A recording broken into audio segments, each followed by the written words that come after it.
জি, সরকারের উচিত এগুলা হুম। ঠিক করা, যেভাবে বিরোধী দলের সরকারের নেতা উচিত এগুলো কর্মী ঠিক করা, কিন্তু আপনি বলছেন যে এগুলো সরকার করছে না, আপনিই বলছেন যে এগুলো সরকার অনেক চেঞ্জ করছে জায়গায় না বিভিন্ন করছে না, জায়গায়। এবং বিরোধী দলীয় নেতা কর্মীরা যেভাবে নির্যাতিত হয়ে জেলে বন্দী হয়ে আছে, যে রাঘব বোয়ালরা সব পালিয়ে গেছে, আপনি সাধারণ কর্মীদেরকে ধরে ধরে জেলে রেখে দিয়েছেন।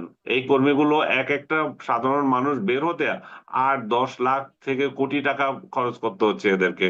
এরা হুম। এবং যারা খরচ করতে পারছে না তারা দিনের পর দিন জেলে আটকা পড়ে আছে। আর কিছু আপনি এমপি কে ধরেছেন এবং মন্ত্রীকে ধরেছেন, সেখানেও আপনি ভুয়া মামলা দিয়ে রেখেছেন। অরিজিনাল কিছু আনতে পারছেন না বেশিরভাগ। 2-4 জনের বিরুদ্ধে যে আনে নাই তা না, বেশিরভাগই ভুয়া মামলা নিয়ে রেখেছে। সরকারের উচিত ইউনূস যে অপকর্ম করে গিয়েছিল আইন আদালতের ক্ষেত্রে, তার একটা কমিটি করা, একটা পর্যালোচনা করা, যেখানে ভুয়া মামলাগুলো সেগুলো চিহ্নিত করা, এবং যাকে ইচ্ছা তাকে ধরে ধরে আপনি দিনের পর দিন জেলে রেখে দেবেন। এটা তো হতে পারে না। এখন ইউনূসের ভুয়া মামলাগুলো দায় সরকার কেন নেবে? এখন আমি এখন কি আপনার মনে হয় সরকারের আসলে পলিসি কি? এই যে জেলে ভরে রাখা হয়েছে, আপনি বলছেন যে আপনি আসলে আওয়ামী লীগের নেতাকর্মীদের কথা বলছেন। কিছুদিন আগে আমরা সেলিনা হায়াৎ আইভীকে, তাকে আমরা জামিন পেতে দেখলাম। এর আগে তার হুম, জামিন হচ্ছিল না, জামিন হয় আবার আরেকটা মামলায় গ্রেপ্তার দেখানো হয়, এই অবস্থায় হুম, তাকে চালানো হয়েছে। বা ধরেন হুম। শিরিন শারমিন চৌধুরীকে ধরা হলো, ছেড়ে দেওয়া হলো সাথে সাথে, মানে জামিন দিয়ে দেওয়া হলো। সরকারের কি? মুফতি আবুল বারাকাতকে ছেড়েছে দেখলাম। আচ্ছা, আচ্ছা, আমি অবশ্য এটা খেয়াল করে নাই। মানে হুম। তাহলে কি আসলে একটু পরিবর্তন হচ্ছে, বা ধীরে ধীরে যাওয়ার একটা আম সরকারের এই জায়গাটায় একটু পরিবর্তন, ইউনূস সরকার থেকে পরিবর্তন হয়ে যাওয়ার একটা জায়গা চোখে পড়ছে কিনা?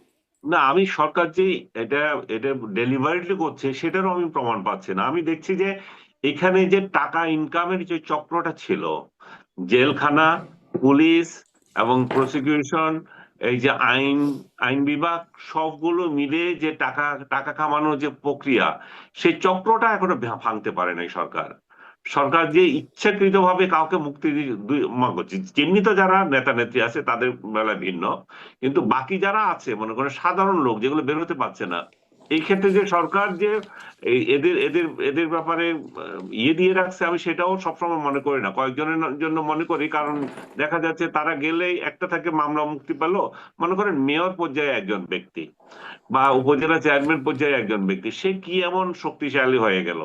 কিংবা আমি একদম স্পেসিফিক করে যদি দুইজনের কথা বলি, আমার এই আদালতে ছিল, আমি যখন জেলে ছিলাম তখন ছিল যে বিটু প্রধানমন্ত্রীর ইয়ে ছিল, ওই, আহ, সহকারী প্রেস সেক্রেটারি এরকম ইয়ে ছিল বিটু, পুরো নামটা আমার মনে করতে পারছি না এখন, যে প্রেস উইং এ ছিল বিটু। তারপরে আরো দুই একজন আহ, হুম, হুম। ইয়ে নেতা যারা ছিল, তারা সাধারণ মানের। এগুলোকে জেলে রাখার কি মানে আছে আমি জানি না, অথচ তাদের বাপ, আমার বিটুর বাবা আমাকে ওইদিন ফোন করেছিল যে জমি বিক্রি করে তারা শেষ করে ফেলছে, আর কিছু নাই যে এটা দিয়ে উদ্ধার করবে। মানে এবং এটা কি আমার একটা, এটা কি একটা এরকম ব্যাপার যে ধরেন যখন আওয়ামী লীগ আমলে আমরা জানতাম যে বিএনপির নেতাকর্মীরা তারা বাড়িতে থাকতে পারতো না, তারা ধান খেতে ঘুমাতে হতো, মানে তাদের ধরপাকড় চলতো, তাদেরও এরকম অনেক টাকা পয়সা দিয়ে তাদেরকে অন্যরকমে মানে ম্যানেজ করতে হতো, ফলে ওটা এখন উঠিয়ে নেওয়া, পুষিয়ে নেওয়া, এরকম একটা বিষয় কি? আমি জানি না তারা এটা উঠিয়ে নেওয়া পুষিয়ে নেওয়া করছে কিনা, কিন্তু বিএনপিরও যারা জেল কেটেছেন তারা বলেছেন যে আমাদের হয়তো 6 মাসের বেশি খাটতে হয় নাই, আমরা 6 মাস কেটেছি, আবার ধরা পড়ছে, আবার গেছে। কিন্তু হুম। এখন তো 2 বছর হয়ে যাচ্ছে, 1.5 বছর হয়ে যাচ্ছে এক একজনের ক্ষেত্রে।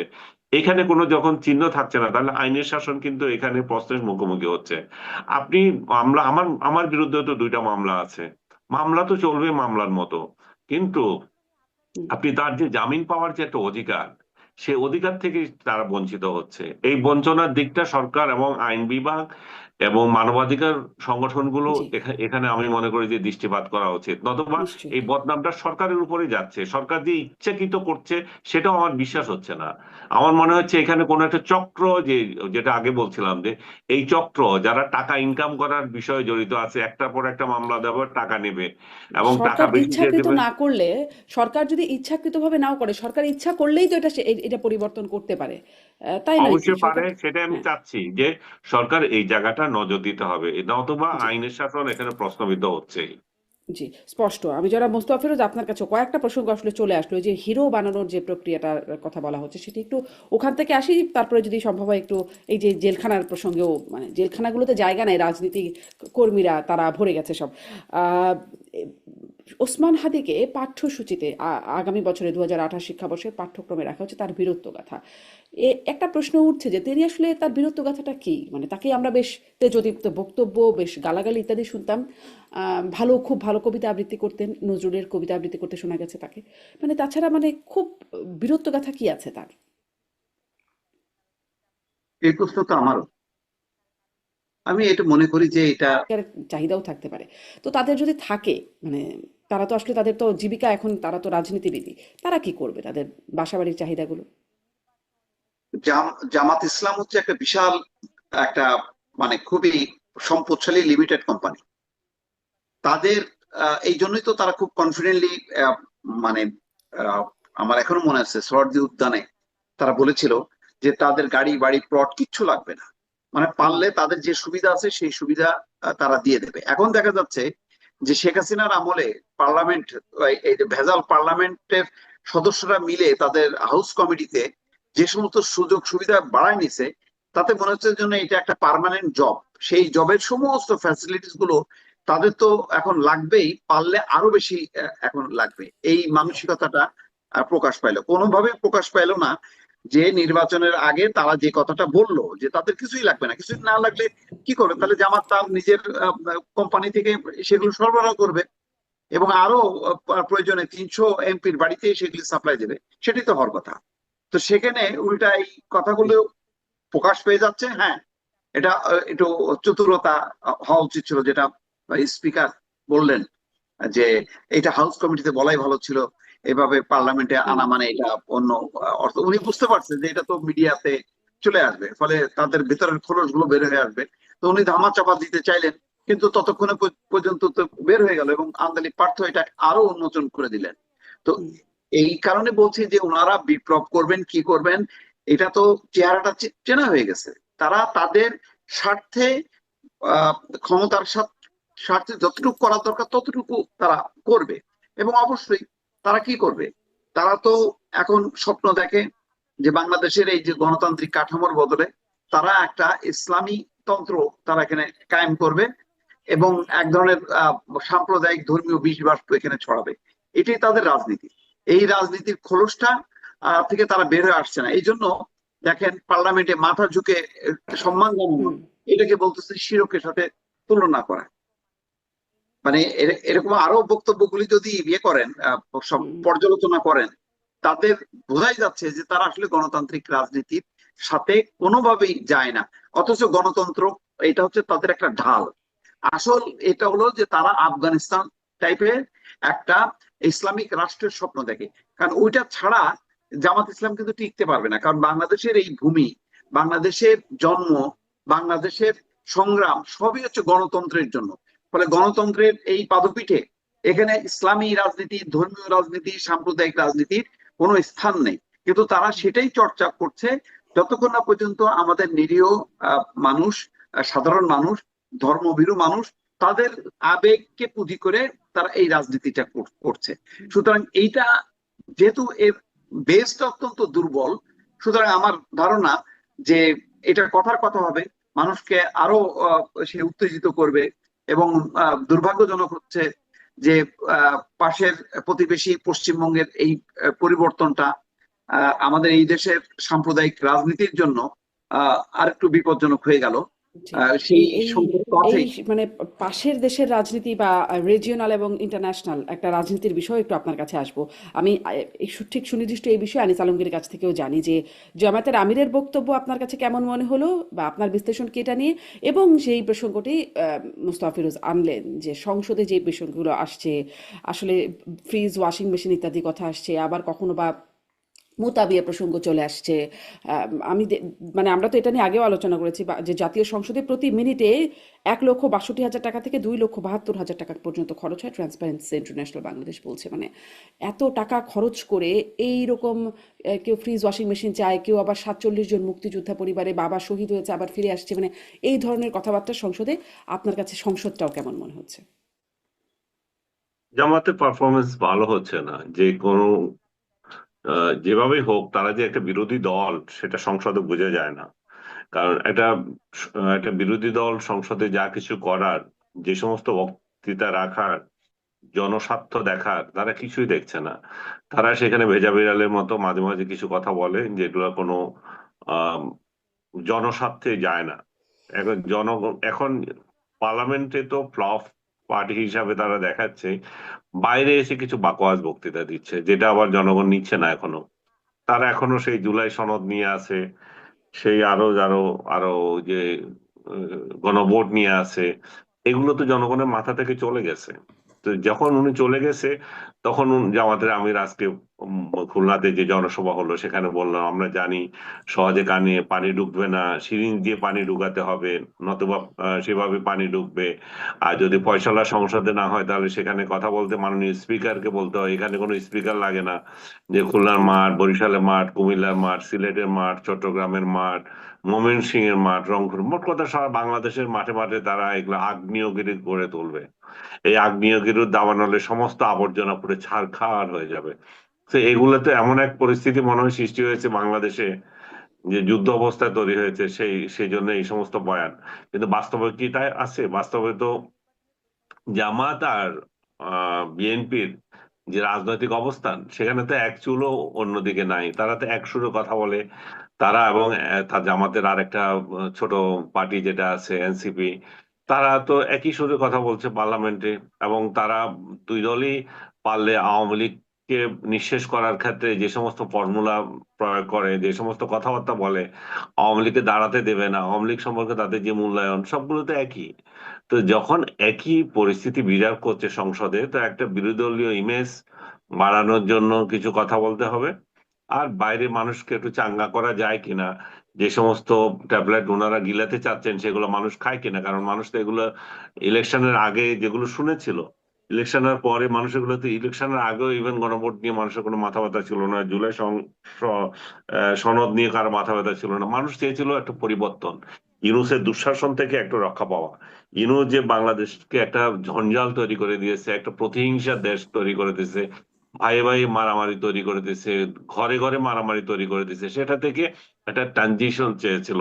যে ইন কিন্তু ইন মানুষ এই যে মানুষ জুলাই সনদ গণভোট এগুলো না, কিন্তু ধরেন যেই যুক্তিটা তারা দেয় সেটি আসলে ফেলবেনি বা কি করে, যে মানুষ তো আসলে বুঝুক বা না বুঝুক, মানুষ ভোট দিয়েছে গণভোটের পক্ষে, মানুষ প্রায় 70% মানুষ হ্যাঁ ভোট দিয়েছে, সেটাকে কিসের ভোট ফেলবে কি? এগুলা? কিসের ভোট এগুলা? যেখানে একদলীয় ইলেকশন হয়, যেখানে ভোটের বাইরে কতগুলো ভোট রয়ে গেছে, আপনি তো 12% লোক ভোট দিল মনে করেন, তার মধ্যে যদি সিংহভাগ ভোট দেয় তাহলে সিংহ হয়ে গেল। কত পার্সেন্ট ভোট লোক ভোট দিতে পারে নাই, কত পার্সেন্ট ভোট না এর ভোটে আছে, এই সমস্ত অঙ্ক করেন। এখন আমরা যারা আছে তাদের মধ্যে হয়ে গেল, সেটা হিসাব করতে হবে না? কিন্তু এটাই তো আসলে হয়, মানে যারা ভোট দিতে যাবে, যত পার্সেন্ট ভোট পড়বে তার মধ্যে মেজরিটি যে সে আমি ক্ষমতায় যাবে, ভোট দিতে বা পারি মেজরিটি নাই, যা। আমাকে কিছু লোক ভোটের অধিকারই পায় নাই। সেখানে আবার এই এত ভোটের হিসাব কিসের, এত অঙ্কের হিসাব কিসের?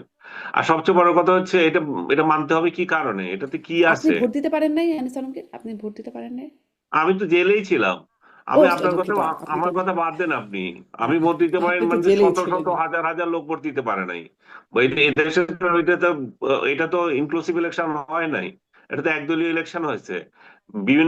বিএনপির খালাতো ভাই আর জামাতের খালাতো ভাই, মামাতো ভাই বা আন্ডা বাচ্চা, এটা তো কোনো ইলেকশন হতে পারে না। ইলেকশন হবে সর্বদলীয়। তখন দেখা যেত, এখন হাসিনা স্টাইলে ইলেকশন করছেন, শেখ হাসিনাকে হটানোর জন্য আন্দোলন করেছেন এবং শেখ হাসিনা স্টাইলে আরেকটা নির্বাচন করেছেন।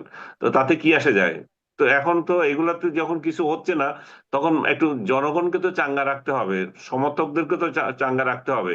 সেই জন্যই বলতেছে যে আমরা বিশৃঙ্খলা চাই না, আমরা দেশকে আর একটু ভালোবাসি, শত যন্ত্রণা বুকে নিয়ে নির্বাচনের ফল মেনে নিয়েছি। নির্বাচনের ফল কেন মেনেছি? নির্বাচনে কি জামাতে ইসলাম ক্ষমতায় চলে এসেছিল? সেটা তো আমরা জানি না। নির্বাচনের ফল নিয়ে তাহলে যে অত অত যে আলোচনা তুলতেছেন, এখন তো নির্বাচন কেমন ইলেকশন হয়েছিল সেটা নিয়েও মানুষ আবার প্রশ্ন তুলতে পারে, যে এটাকে তলে তলে সমঝোতার ইলেকশন হয়েছিল কিনা। এমনিতে তো বলা হয় যে নাহিদ ইসলাম এবং শফিকুর রহমানের যে নির্বাচন হয়ে এসছে, ইভেন ঢাকা শহরে তারেক রহমানের নির্বাচন, এগুলোকে বলা হচ্ছে বিতর্কিত এবং এগুলোকে পরস্পরকে ছাড় দেওয়া হয়েছে। তো তাহলে আপনারা আরো যে যে জায়গায় ছক করে তৈরি করেছিলেন, ইউনূস দিয়ে গেছে, তারে কত সিট দিয়ে যাবে, ক্ষমতায় আনবে বিএনপি কে এবং আপনাদেরকে অপোজিশনে বসাবে এবং এত সিট দিয়ে বসাবে, সবগুলো যে মানুষ গুঞ্জন বলে, সেই গুঞ্জনগুলো তো আপনারাই এখন আবার প্রমাণ করে দিচ্ছেন। যে মানে কারো বাপদাদার চোখের চোখ রাঙাবো না, কি রাঙানি মানবো না, অন্যায়ের কাছে মাথা নত করবো না, এবং আমাদের নেতৃবৃন্দ হাঁটতে হাঁটতে ফাঁসির তক্তায় দাঁড়িয়ে মুচকি হাসি দিয়ে আমাদের শিখিয়ে দিয়েছেন প্রয়োজনে জাতির জন্য আমাদের তৈরি থাকতে হবে।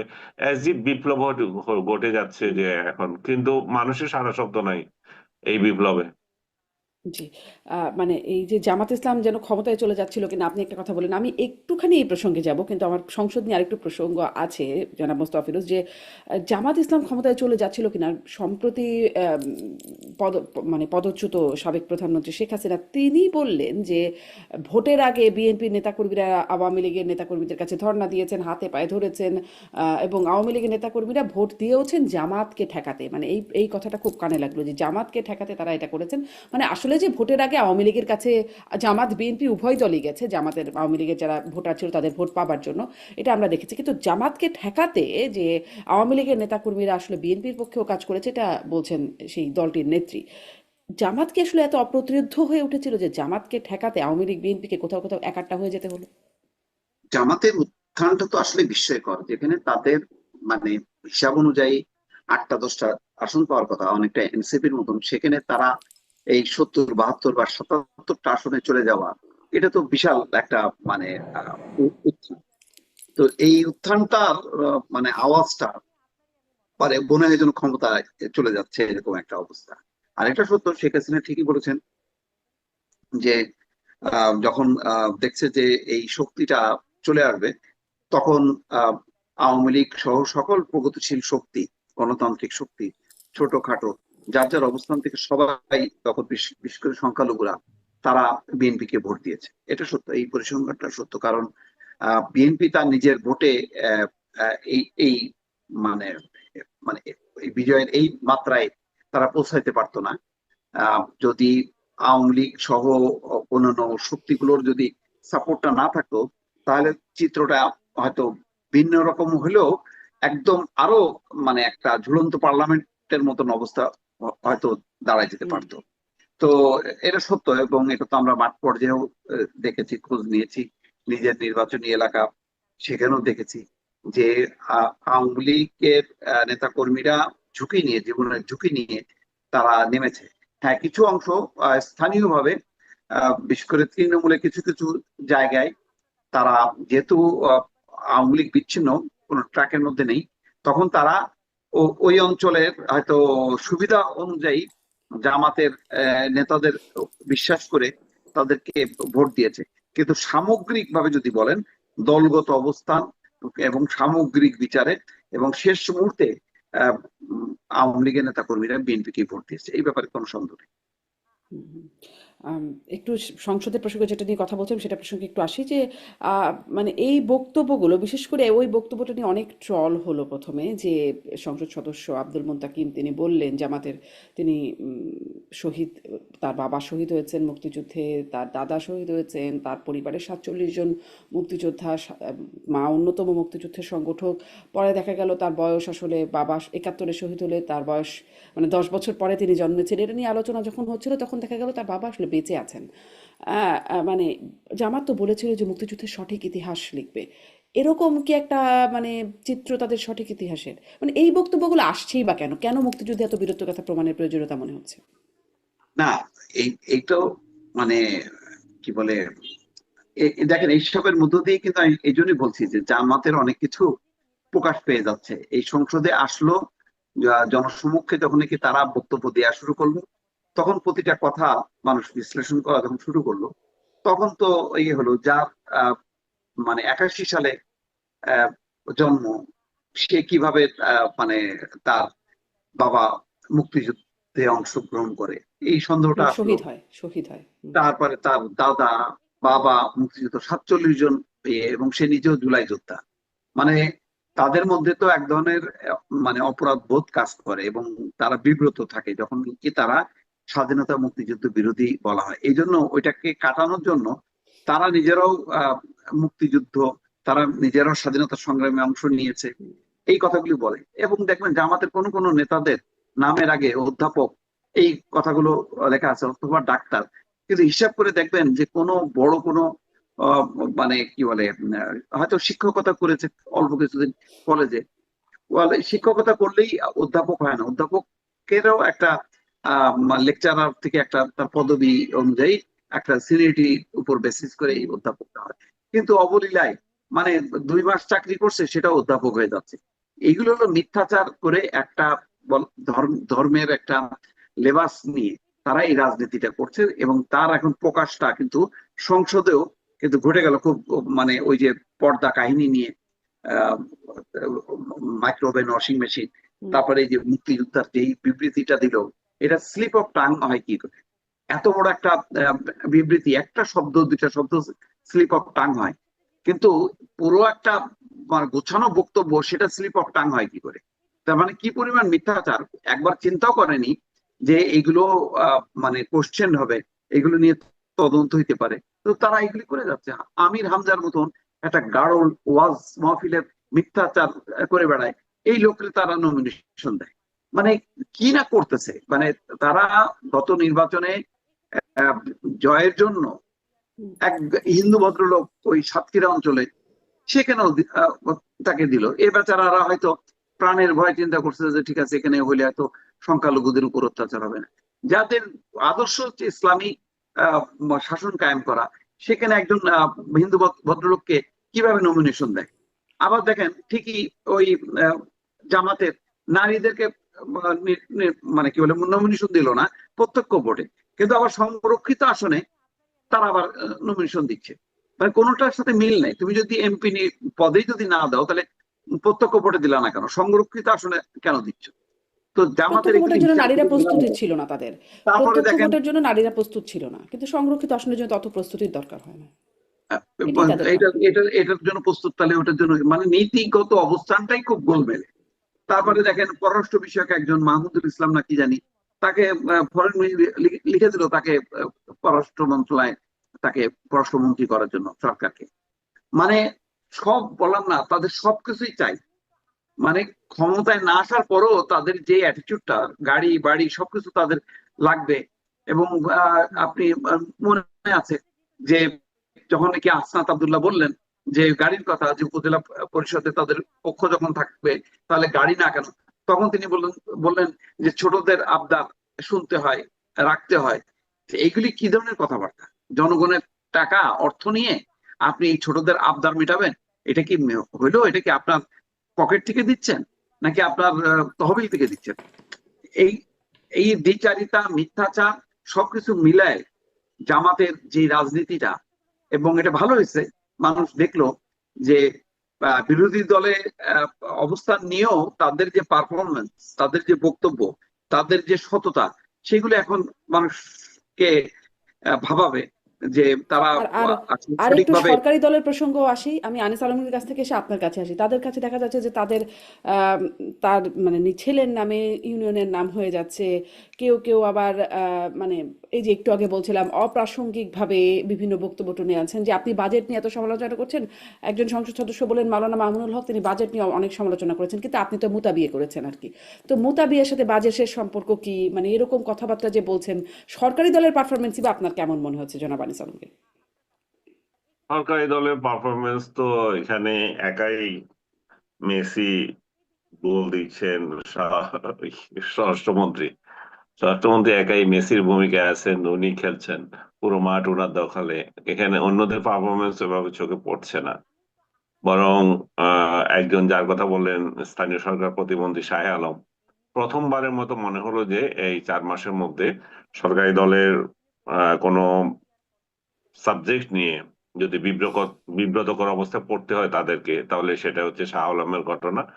কারণ স্থানীয় সরকার প্রতিমন্ত্রী হিসাবে উনার উনার আয়ত্তে আছে যে জিনিসগুলো, সেখানে ক্ষমতার অপব্যবহার কিভাবে করা যায় সেটা তিনি দেখালেন। 2 ছেলের নামে 2টা ইউনিয়ন, নিজেদের বাড়ির নামে ইউনিয়ন, নিজের নামে স্কুল নামকরণ, এত কিছুর পরেও আবার সেগুলোকে মানুষ না হয় মাফ করে দিত, কিন্তু আরেকজন সাংবাদিককে ধরে জেলে দিয়ে দিচ্ছেন, এবং এই ব্যাপারে তার বক্তব্য চাইতে গেলে আবার বক্তব্য দেন না।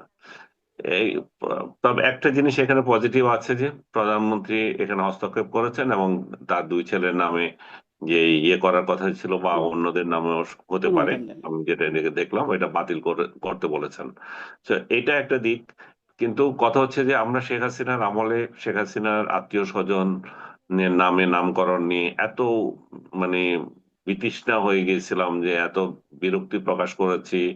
তারপরে ইউনূস ক্ষমতায় আসার পর যেটা করলো, যে নজিরবিহীন সবগুলো নাম কেটে দিল। বঙ্গবন্ধুর বাড়ি তো ধ্বংস করেছে 32 নম্বর, তারপর হুম। যেটা করলো বঙ্গ বঙ্গবন্ধু এভিনিউ, সেটাকে কোথাকার কোন এই জন্যই বলবো যে, কারণ বঙ্গবন্ধুর পর্যায়ে তো আসে না আবরার। আবরার হুম। আবরারের জাতীয় অবদান কি? জাতির কাছে অবদান কি? একটা হলে একটা ছেলে নির্যাতিত হয়ে মারা গেছে, তার নামে একটা এভিনিউ করতে হবে, যেটা যেটা মানুষের চোখে লাগছে। আপনি কি আবরারের জন্য কি স্যাক্রিফাইস করছে? আপনি যে স্যাক্রিফাইস মনে করেন, তার জন্য কি আর কোথাও জায়গা পান নাই কোথাও?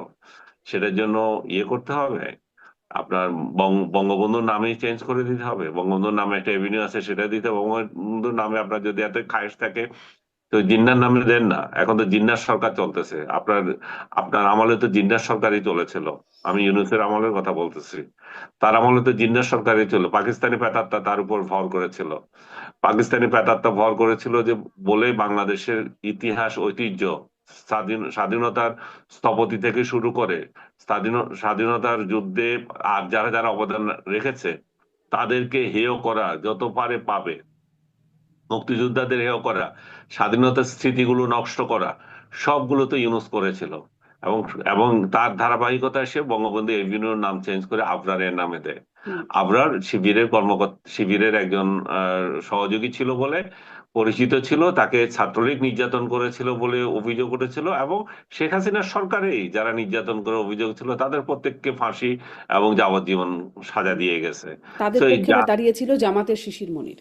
আবার শিশির মনি তাদের পক্ষে দাঁড়ায়। আমি শিশির মনি দাঁড়িয়েছে সেটাকে আহ, ইয়ে হিসেবে ধরবো না। সে মামলা মামলা করতে গেছে, মামলা করছে। এখন তার আইনজীবী ক্লায়েন্ট, হিসেবে অধিকার আছে। হুম। আইনজীবী হিসেবে তার অধিকার আছে। কিন্তু এত বড় হিরো কিভাবে তাকে আমরা বানিয়ে দিই? আমাদের জাতির স্থপতির পাশাপাশি আমরা আবরারকে আনবো? এটা হতে পারে? আমরা আমাদের স্বাধীনতার বীরদের ইতিহাস পড়ানো শুরু করেছি, সেখানে আমরা হাদিকে বীর বানিয়ে আবার তার কাহিনী পড়াচ্ছি। তো ইতিহাস যেভাবে বিকৃত করছে, এবং ইতিহাসের সাথে মুক্তিযুদ্ধের সাথে যত ইয়ার্কি করা হচ্ছে, এই ইয়ার্কি গুলা ইউনূস যেটা করেছিল, বর্তমান সরকার তার ধারাবাহিকতা রাখছে, সেটা হচ্ছে আপত্তিজনক। বর্তমান সরকার যদি সঙ্গে সঙ্গে এসে এই সমস্ত অপকর্ম যেগুলো ইউনূস করে গিয়েছে সেগুলো চেঞ্জ করতো, তাহলে কিন্তু আর এত অপবাদ, মানে তারাও এত বিপদে পড়তো না। তারা এখন দেখতেছে যে, প্রশাসন দেখতেছে এটা তো ইউনূসের প্রশাসনই চলতেছে। ইউনূস যেভাবে চালিয়ে গিয়েছিল স্বাধীনতা বিরোধী চক্রের একটা সরকার, সেটারই ধারাবাহিকতা চলতেছে। দু চার জায়গায় যেখানে চোখ পড়ে সেখানে চেঞ্জ আসে, তাছাড়া সবকিছু একই কায়দায় চলতেছে। এটা একটা হলো আহ সাম্প্রদায়িকতা, এক ধরনের জঙ্গিত্ব, এই রাজনীতিকে একটা স্বীকৃতি দেওয়া হলো। ওসমান হাদিকে ঘিরে যে উন্মাদনা, সেই উন্মাদনার মধ্য দিয়ে বাংলাদেশকে একটা অস্থিতিশীল করা, আর এক ধরনের ক্ষমতা দখলের একটা প্রক্রিয়া আহ মানে যারা চালু করতে চাইছিল এখানে, আহ, সেটাকেই একটা স্বীকৃতি দেওয়া হলো ওসমান হাদিকে কবি নজরুলের পাশে সমাহিত করার মতো। সেই ওসমান হাদিকে পাঠ্যপুস্তকে নিয়ে আসা, তাহলে এইরকম অসংখ্য আহ মানে মানুষকে নিয়ে আসতে হবে।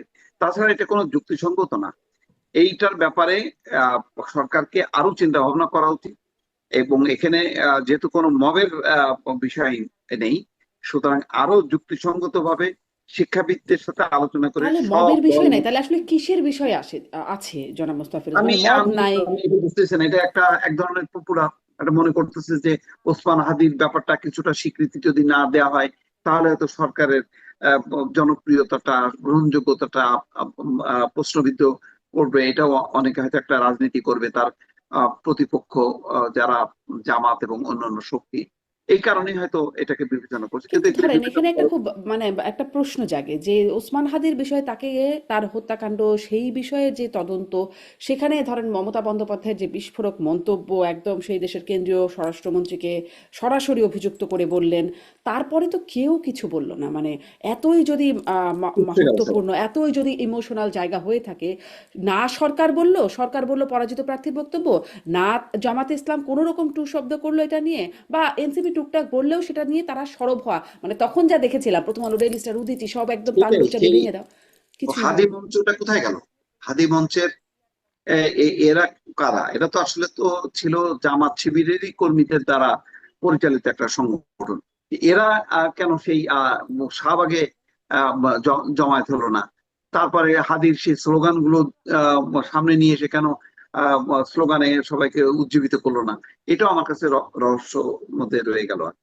সেই জি একটা বিতর্কিত অধ্যায়কে পাঠ্যপুস্তকে নিয়ে আসা, এইটা আর একটা বিতর্কের সূচনা করবে।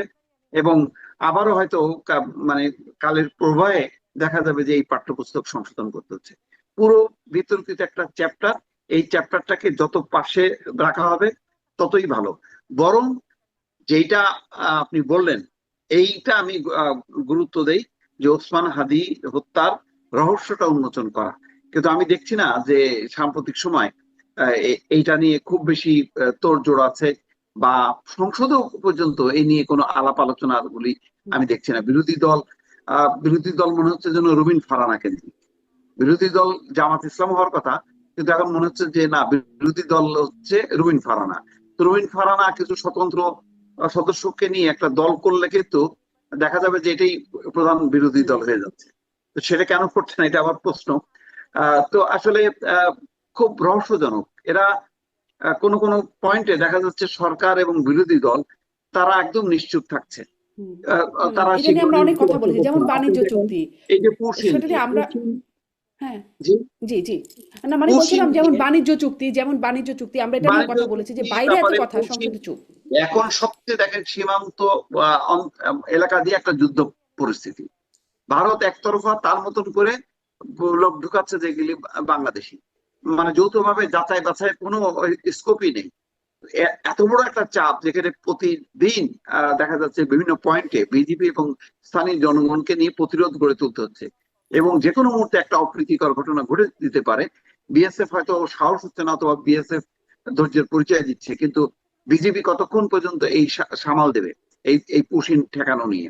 তো এই সমস্যাটা দিল্লিতে সমাধান হলো না, কিন্তু সংসদে তো আলোচনা হলো না। এরকম একটা জ্বলন্ত হুম। সমস্যা যদি অন্য কোনো দেশে হইতো, ভারতের লোকসভায় আলোচনা হইতো, কিন্তু আমাদের সংসদে আলোচনা হয় না কেন?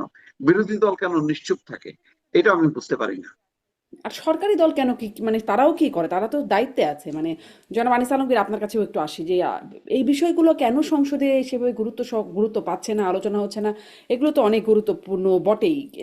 এবং আমি আপনার কাছে সেই জায়গাটাও একটু জানতে চাই, ভারত আসলে আপনার কাছে কি মনে হয় কি চাইছে? এই যে পুশিন করা, ডাক্তার জাহিদকে একটা ইস্যু ধরে তাকে অপমান করার যে জায়গাটা, প্রধানমন্ত্রীর উপদেষ্টা হিসেবে তিনি গেলেন, সেখানে আসলে কি আপনার কাছে মনে হয় কি বার্তা? কদিন আগে আমার আর একটা প্ল্যাটফর্মে কথা হচ্ছিল প্রেস ক্লাব অফ ইন্ডিয়ার সাবেক সভাপতি গৌতম লাহিড়ীর সাথে, তার কাছ থেকে আমি কিছু ধারণা নেবার চেষ্টা করছিলাম। আমি হয়তো প্রসঙ্গক্রমে বলবো, কিন্তু আপনার কি মনে হয় কি করতে চাইছে ভারত বা কেন চাইছে? ভারত কি করতে চাচ্ছে সেটা তো সরকার সাথে যত সম্পর্ক উন্নয়ন একটা প্রচেষ্টা আছে, এবং বর্তমান পররাষ্ট্রমন্ত্রী তাদের সাথে গভীর সম্পর্ক রাখছেন, কথা বলছেন, ভিজিট করছেন। উনি ভালো দিতে পারবেন, উনি তো সেটা দিচ্ছেন না। বিরোধী দল দীপু ভাই খুব ভালো করে বলেছেন যে বিরোধী দল এটা নিয়ে কোনো কথা বলে না কেন। বিরোধী দল আজকে ওই সে বক্তৃতা, মাঠের বক্তৃতা বলছে সীমান্তে সুড়সুড়ি দেওয়া হচ্ছে। এই সুড়সুড়ি দেওয়া নিয়ে উনি কিছু বলেছেন?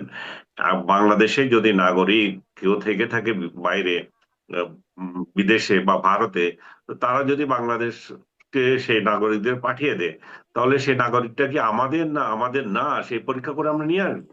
আর সেটা সীমান্ত দিয়ে ঠেলে দিবে কেন? সে তার যদি যথাযথ প্রতিবাদ করতে হবে যে আমার নাগরিক যদি থেকে থাকে, তাহলে আমার নাগরিককে তুমি যথাযথভাবে পাঠাও, এইভাবে পাঠাবে কেন? তাহলে ভারত যদি তালিকা দেয়, তালিকাগুলো পরীক্ষা করে নেন, দ্রুততার সঙ্গে নিয়ে আসেন। কিন্তু পরিসংখ্যান বলতেছে যে প্রায় 2000-এর উপরে আহ, পাঠিয়েছে গত জানুয়ারি থেকে। এতগুলো যদি পাঠিয়েছে, এমন তার মধ্যে ভারতীয় শুভেন্দু নাগরিক হচ্ছে। অধিকারী পশ্চিমবঙ্গের মুখ্যমন্ত্রী, তিনি তো দাবি করছেন প্রায় 5,000, 4,880 এরকম একটা সংখ্যা পাঠিয়ে ফেলেছে ইতিমধ্যে, পাঠিয়ে তিনি ফেলেছেন, দাবি এটা করছেন। এটা তারা তাদের মতো করে চোরাগুপ্তা পাঠিয়ে দিয়েছে। কিন্তু বাংলাদেশ বিএসএফ বলতেছে যে তাদের, বিএসএফ না, বাংলাদেশ এটা কি বলেন, বিজিবি বলতেছে যে বিজেপি। তাদেরকে 2000-এর উপরে সংখ্যায় পাঠিয়েছে। তো পরিসংখ্যান বাড়তেও পারে সাধারণ এখন যেভাবে ঠেলাঠেলি হচ্ছে। তো এই ঠেলাঠেলি কেন চলবে? এটা তো হওয়া উচিত না। ভারতের সাথে রিলেশনের আমি আমি মনে করি না যে ইউনূস যেভাবে ধ্বংস করে গেছে সে পর্যায়ে থাকবে। এটা উত্তরণ হতে বাধ্য। ভারত নিজেও চায়, এবং চায় বলেই হয়তো আপনি খেয়াল করবেন যে জাহিদুর রহমানকে যখন ঢুকতে দিল না, জাহিদুর রহমান এটা নিয়ে এত কথা বলছে, সরকার এত কথা বলছে, ভারত কিন্তু এটা কোনো কথাই বলে না। ভারত এটা কোনো জবাবই দেয় নাই। ভারত চাচ্ছে না যে তাদের সাথে বড় ধরনের কোনো হ্যাসেল তৈরি হোক এই বিষয়টা নিয়ে, এবং আমার মনে হয় বাংলাদেশ সরকারও চায় না যে ভারতের সঙ্গে বড় ধরনের কোনো গন্ডগোলের হ্যাঁ, মধ্যে যেতে, কিন্তু যেটা হ্যাসেল না চাইলেও জনাব আনিস আলমগীর, একদিকে তারা হ্যাসেল বড় ধরনের চাইছে না, আবার এই পরিস্থিতিগুলো তো তারা তৈরি করছে। মানে সবগুলো পরিস্থিতি তো তৈরি করা পরিস্থিতি। হ্যাঁ, তৈরি করা সেটাও আপনার অভিযোগ আছে, কিন্তু কথা হচ্ছে যে তারাও তো বলতে পারে যে তোমরা আহ, এই এই তোমাদের নাগরিক। এখন আমাদের তরফ থেকে তো আমরা সেটা বলতে হবে যে আমাদের নাগরিক না, প্রমাণ দাও। সেই কথা আমরা দিচ্ছি না কেন? আমরা কেন কথা বলছি না? আমরা কেন ভারতকে এটা বলতে পারছি না যে এই জাহিদুর রহমানকে কেন পাঠিয়ে দিচ্ছে তার ব্যাখ্যা দাও? তাহলে তো বলছে না কেন? তারপর আমি আমি আমি তো হাই শেখ কমিশনকে হাসিনা না। তলব করা হয়েছিল। হ্যাঁ, তলব করেছে, কিন্তু রেজাল্টটা কি? সেটা কিছু কি না। বলছে? ভারত কেন ইয়ে করছে সেটা কি জানাইছেন আপনি আমারে? হুম। বাংলাদেশের ভারতীয় বাংলাদেশের মন্ত্রী কি জানিয়েছে কেন বাংলাদেশের একজন মন্ত্রী মর্যাদার লোককে ওইখানে ঢুকতে দেয় নাই? সেটা তো এখনো জানাই নাই। তার মানে জনগণকে জানানোর আপনারা প্রয়োজন মনে করেন না? আপনারা এর আগে বলেছেন শেখ হাসিনা নতজানু পররাষ্ট্র মন্ত্রণা করে দিয়েছে, এখন শির দাঁড়ান পররাষ্ট্র মন্ত্রণালয় তাহলে কি করছে? সে জায়গায় প্রশ্ন আসবে। ভারতের সাথে আপনি বৃহত্তর অঙ্গিকে দেখলে, এখন আমি জানি না, বাংলাদেশের প্রধানমন্ত্রী তো শিগগির ইয়েতে যাচ্ছেন, আপনি জানেন নিশ্চয় সেটা। আহ চীনে। চীনে যাচ্ছেন, সেখানে নানা ধরনের চুক্তি হওয়ার সম্ভাবনা রয়েছে। মোদি দাওয়াত দিয়েছিলেন যাতে উনি ভারতেও যান। তো ভারতকে উপেক্ষা করে এখানে যাওয়া হচ্ছে, সেটার মধ্যেও কোনো তথ্য হুম। আছে কিনা আমি জানি না। ভারত চেয়েছিল যে প্রথম সফরটা যাতে ভারতে হয়। আর বাংলাদেশ তার নিজস্ব স্বার্থে, ইকোনমিক স্বার্থে, ভূআঞ্চলিক রাজনীতির স্বার্থে প্রথম সফর হিসাবে ভারতের আগে পাকিস্তান চায়না যাওয়ার কথা চিন্তা করেছে। তারও আগে মালয়েশিয়া যাচ্ছেন। মালয়েশিয়া একটা মানে আমাদের শ্রমিকদের একটা বড় হাব, সেকেন্ড হাব বলতে হবে। সেটা আমাদের দরকার। তারা আমাদের শ্রমিক নেওয়া বন্ধ করে দিয়েছে। সেই দিক থেকে আমরা সেখানে যাচ্ছি। চীনের সঙ্গে আমাদের বিনিয়োগের কথা আছে। 8-10 বিলিয়ন যদি আমরা এখান থেকে বিনিয়োগ আনতে পারি, তাহলে সরকার ভালোভাবে এখানে চলতে পারবে, বড় বড় কিছু প্রজেক্ট নিতে পারবে। তো সবকিছু মিলিয়ে, এবং চীনের সঙ্গে বাংলাদেশের সম্পর্ক উন্নয়ন জরুরি হয়ে গেছে। আজকেও আপনি দেখতেছেন কিনা জানি না যে ন্যাটোভুক্ত দেশগুলোর হুম। রাষ্ট্রদূতরা আমাদের পররাষ্ট্র সচিবের সঙ্গে দেখা করেছেন, এবং সে হাউকাউ করছেন যে তাদের অন্তর একটা সুর আছে এখানে, যে তাদের সেই সুরটা হচ্ছে আমরা যাতে চীন থেকে অস্ত্র না কিনি। তো আমরা যদি চীন থেকে সস্তায় অস্ত্র কিনবো, সেটাই তো স্বাভাবিক।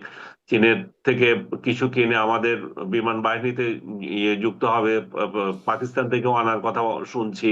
তো কিন্তু সেই জিনিসগুলো আমরা যদি আমেরিকা থেকে আনতে যাই, যে সময় সাপেক্ষ ব্যাপার এবং অর্থ ব্যাপার, সেটা তো আমেরিকা দিতে পারবে না। এখন আমেরিকান রাষ্ট্রদূত দেখা করেছেন, তাদের সুর হচ্ছে যে চায়নার সাথে সম্পর্ক কি, কোথায় যাচ্ছে, এটা হুম। এটা চায়না ভিজিটের আগে একযোগে এসে, আজ শনিবার আনইউজুয়াল, এটা কিন্তু শনিবারে কিন্তু অফিস খোলা না, এমন একটা দিনে তারা সম্মিলিতভাবে এসে আমাদের পররাষ্ট্র সচিবের সঙ্গে দেখা করে এটা জানতে চাচ্ছে।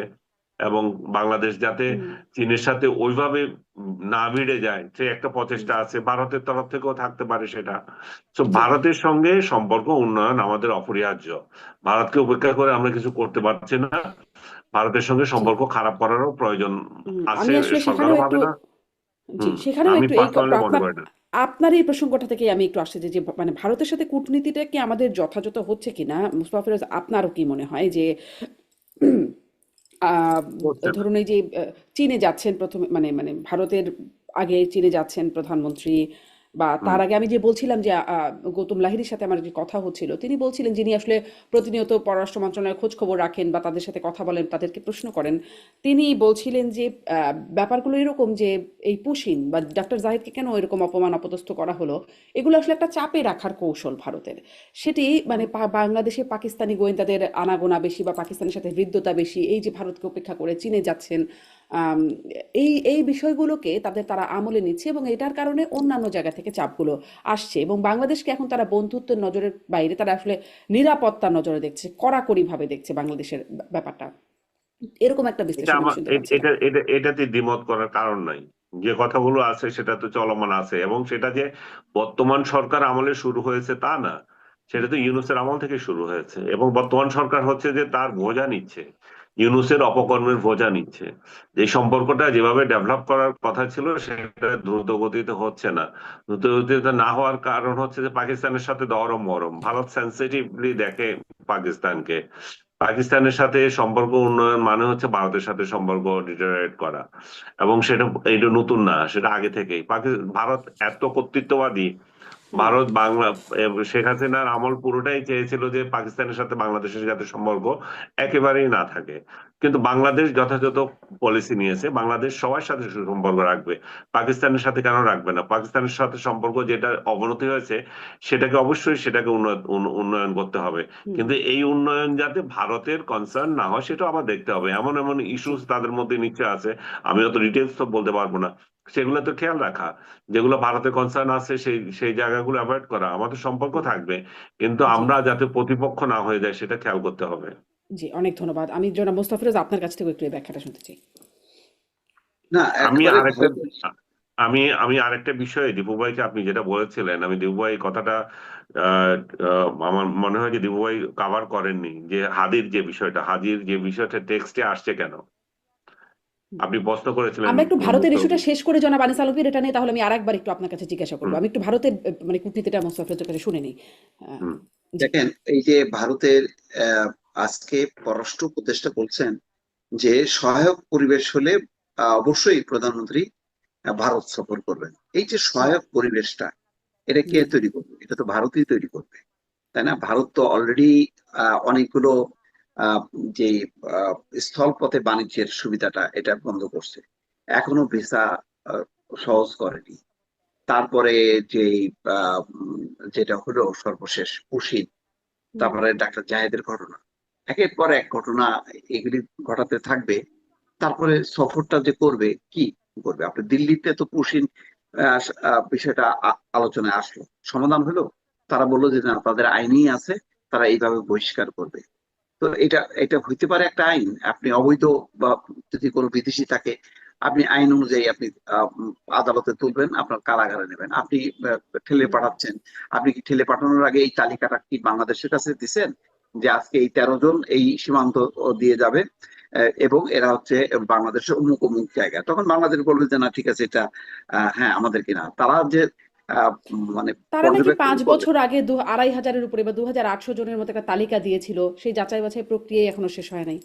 তাহলে আপনি ওইটাকে চাপ দেন, তাহলে বলেন বাংলাদেশকে যে আমাদের এটা একটা সময়সীমা হবে। দিল্লিতে বৈঠকে তো সেটাও নিশ্চয়ই, হইতে নিশ্চয়ই। পারতো যে হুম।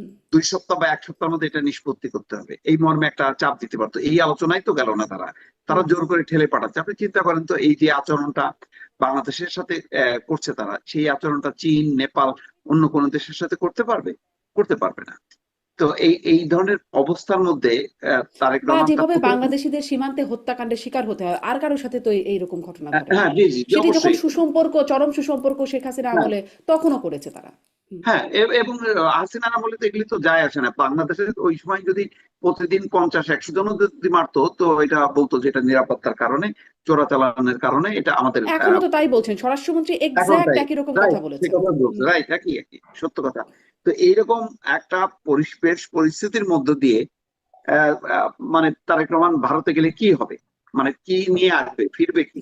ধরেন এই যে চীনে যাচ্ছে, চীনে যে একটা রেজাল্ট আসবে যে 3টা চুক্তি এবং 12টা এমওইউ, তার মধ্যে বড় বড় মেগা প্রজেক্ট থাকবে। মালয়েশিয়ায় যাচ্ছে, সেখান থেকে কিছু আর্ন করার ব্যাপার আছে, যে লেবার মার্কেটটা যদি মানে খুলতে পারে। কিন্তু ভারতের কাছে আমরা কি পাবো? কোনো একটা দানা পানা, একটা দানাও তো তারা দিতে চায় না। তো এই অবস্থায়, এইরকম অবরুদ্ধ অবস্থায় আহ এরকম মানসিকতা, এটা শেখ হাসিনার আমলও যে শেখ হাসিনা কোনো কিছু পেয়েছে তাও না, শুধু দিয়েই গেছে, বলছে তো শেখ কিন্তু হাসিনা। ধরেন যারা মোস্তাফিরোজ, একটা একটা বাংলায় একটা কথা প্রচলিত আছে না, ভিক্ষা চাই না মা কুকুর সামলা। তো ধরেন আমরা যখন ভারত দিয়ে চার মানে তিন দিকে বেষ্টিত, যখন নানান রকম ভাবে তারা চাপ প্রয়োগ করতে পারে আমাদেরকে, তখন আসলে মানে আমরা হয়তো দানা পাবো না, কিন্তু আমাদের ওই যে কূটনীতির জায়গায় এমন কিছু কি মানে করার আছে বা করা দরকার কিনা, যাতে তারা আসলে কুকুর আমাদের উপর লেলিয়ে না দেয় বা আমাদের কুকুর সামলানোর কাজে ব্যস্ত সেই থাকতে না কথাটা হয়। তো বলছে, কারণ এই যে ডাক্তার জাহেদের ঘটনাটা নিয়ে আরো সম্পর্কের অবনতি হইতে পারতো, পুশিন নিয়ে আরো অবনতি ঘটাতে পারতো বাংলাদেশ। বাংলাদেশ তো বরং মেনে নিচ্ছে, বরং ওই যে যেটা বললেন সালাদিন আহমেদ তো বলছেন যে এটা মানে নিরাপত্তা চোরাচালান, এটা হুম হুম অনেকটা সেই আওয়ামী লীগের সুরটা তো তার মুখে ফুটে উঠলো। তো হুম। আর কি করবে? এর এর থেকে এখনো পর্যন্ত ভিসাটা পর্যন্ত সহজ করা হলো না, অথচ পররাষ্ট্রমন্ত্রী কিন্তু গেছেন, আনুষ্ঠানিক সেখানে বৈঠক করছে, কথা দিল যে চালু করবে, কিন্তু চালু হয় না। আপনি চিন্তা করেন তো, আমাদের মেডিকেলের যারা চিকিৎসার জন্য যেত তাদের এখন কি অবস্থা? মানে থাইল্যান্ডের এত চাপ পড়ছে, থাইল্যান্ড পর্যন্ত ভিসা বন্ধ করে দিচ্ছে। চীনে যে চিকিৎসা করে আসা, এটা কি সম্ভব? তাহলে হুম হুম। আপনি আহ, এই যে মেডিকেল প্রার্থীরা পর্যন্ত যেতে পারছেন না এখন, এমন একটা অবস্থা। তো এইটা দিয়ে তো আপনি এই সফর করায় লাভটা কি? প্রথম তারেক রহমান গেলে কি হইতো? কিছুই হইতো না, ওই একই এগুলো চালু করা যেত, অবস্থা। মানে যদি ধরেন প্রথম তারেক রহমান গেলে যেগুলো বন্ধ হচ্ছে, যে সম্পর্কগুলোকে খারাপ করে ফেলা হয়েছে, সেগুলোকে উন্নয়ন করার সুযোগ হতো, না, বিষয়গুলো সেটা থেকে তো একটু। হুম আগের থেকে তো সেটা নিয়ে একটা মানে কি বলে, দুই দেশের মধ্যে বোঝাপড়া হইতে হবে, কি কি হুম, হইতে পারে, নিশ্চয়ই। তার উপর ভিত্তি করে না সে যাবে ওখানে। যে কি আবেদন করে, নিবেদন করে আদায় করার ব্যাপার, এটা তো একটা সফরের আগে কূটনৈতিক পর্যায়ে আলাপ আলোচনা হয়, তখন ঠিক হয় যে ঠিক আছে উনি যাওয়ার পর এই ঘোষণা আসবে, কিন্তু তার তো কোনো লক্ষণ আমরা দেখি নাই। বরং এই যে চীনে লক্ষণ আমরা দেখছি না, কমা সেদিন গেল। ধরেন এই প্রসঙ্গটাতে গৌতম লাহিড়ী আমাকে বলছিলেন যে যৌথ কমিটির বৈঠক হবার কথা, অনেকগুলো পেন্ডিং, দুই দুই দেশের মানে যৌথ কমিটির বৈঠক অনেকগুলো ইস্যুতে হবার কথা। একটা হলো সীমান্ত ইস্যুতে বা দুই সীমান্তরক্ষী বাহিনীদের মধ্যে, কিন্তু বাকিগুলোতে বাংলাদেশ নাকি শিডিউল দিচ্ছে না। মানে এটা, এগুলো যদি বৈঠকটা হয় অনেক কিছু নাকি উন্নয়ন হওয়া সম্ভব। আমি বলেছিলাম যে পররাষ্ট্র মন্ত্রণালয়ের সাথে কথা বললাম, নিশ্চয়ই এই প্রসঙ্গে কথা বলবো। মানে সেখানে কি বাংলাদেশ কোথাও মানে কম করছে বলে মনে হয় আপনার না কাছে না, কি মনে আমার হয়? আমার মনে হয় না যে বাংলাদেশ এই ডক্টর ইউনূসের মতন ওই সময় যে ইগো ধরে থাকা সেরকম অবস্থানে নেই বাংলাদেশ। এখানে বাংলাদেশ ভারতকে আগায় আসতে হবে এবং সেই ব্যাপারে বলতে হবে যে আমরা এইগুলি কনসিডার করতে চাই। আমরা বাংলাদেশের জবাবের অপেক্ষায় আছে। গৌতম লাহিড়ী কোথা থেকে, উনি কি কোনো কূটনীতিক নাকি যে উনি হুম একটা বলে ফেললেন? হুম ভারতের হুম। কোনো কূটনীতিক কি বলছেন যে আমরা মনে করি যে হ্যাঁ পুশিন একটা সমস্যা, এটা যৌথ হুম হুম। আলোচনা হওয়া উচিত, সীমান্ত মানে হত্যার ব্যাপারে এটা উচিত না, কথা যেদিন তো দিল্লিতে। এইখানেই যে কূটনীতিকরা কিছু বলেনি না কেন, ধরেন এই প্রসঙ্গে কোনো কিছু বললেন না, আমাদের পররাষ্ট্র মন্ত্রণালয় ডেকে জবাব চাইলেন কিন্তু জবাব পর্যন্ত এখনো পর্যন্ত না, তাদের কোনো হ্যাঁ, ব্রিফিং এও বলছেন তারা না। নিশ্চিত ওই থাকে। ধরেন ওই যে হাদি হত্যাকাণ্ডের বিষয়টা যখন মমতা বললেন, আমি জিজ্ঞাসা করেছিলাম যে এই বিষয়ে কেন তারা বলছেন না, যখন এই প্রসঙ্গটা তাদেরকে জিজ্ঞাসা করা হলো রণধীর জয়সওয়ালকে, তিনি বললেন তিনি শোনেনি না এই ঘটনা, তিনি নাকি শোনেনি। মানে বাংলাদেশ প্রসঙ্গটা এভাবে করে সবকিছুতে এড়িয়ে যাচ্ছে মনে যেন হয়। এক্স্যাক্টলি, মানে এটা এটা খুব দুঃখজনক। এটা তারা বারবার বলছিল যে রাজনৈতিক সরকার আসলে সব ঠিক হয়ে যাবে। ঠিক হওয়া করার জন্য সেই লক্ষণ কোথায়? হ্যাঁ, এটা ঠিক, জয়শঙ্কর আসলেন, আহ, সেটা তো আহ, একটা অন্য প্রেক্ষাপটে আসলেন। তারপরে তাদের পার্লামেন্টারি স্পিকার আসলেন শুধু শপথ অনুষ্ঠানে, এই পর্যন্তই তো। হুম আর বেশি তো কোনো দৌড়ঝাঁপ দেখি না। সবচেয়ে বড় কথা বলেন, এই যে পুশিন নিয়ে এবং এই ডাক্তার জাহেদের এই ঘটনা নিয়ে ভারতের হুম কূটনীতি তো দূরের কথা, আপনি আনন্দবাজার পত্রিকাতেও কোনো রিপোর্ট দেখবেন না। হুম অথচ হুম। 23শে জুন আওয়ামী লীগ কর্মসূচি যাতে করতে না পারে সে ব্যাপারে পুলিশের সতর্কতা, এটা নিয়ে বিশাল তাদের একটা যে বাংলাদেশের জন্মের সাথে ওতপ্রোতভাবে জড়িত যে দল, সেই দলের কর্মসূচি করতে দিচ্ছে না, এটা নিয়ে তাদের হাহাকার। কিন্তু কিন্তু এই যে ধরেন পুশিন নিয়ে সীমান্তে যে মানবতা লঙ্ঘিত হচ্ছে, আন্তর্জাতিক মানবাধিকার সংগঠনগুলো বিবৃতি দিচ্ছে, জাতিসংঘ বলতেছে যে দুই দেশের আলোচনা করা উচিত এটা নিয়ে, কিন্তু ভারতের কোনো রেসপন্স নাই। বড় তাদের দেশ দেশের হিসেবে তো মানবাধিকার ভারত কর্মীরাও আগে। বলছে, তাদের দেশের মানবাধিকার কর্মীরাও এটার সমালোচনা করছে যে এটা পুশিন, এটার জি। মানবাধিকার বিরোধী, তাদের দেশের মানবাধিকার কর্মীরাও করছেন। যাও কিন্তু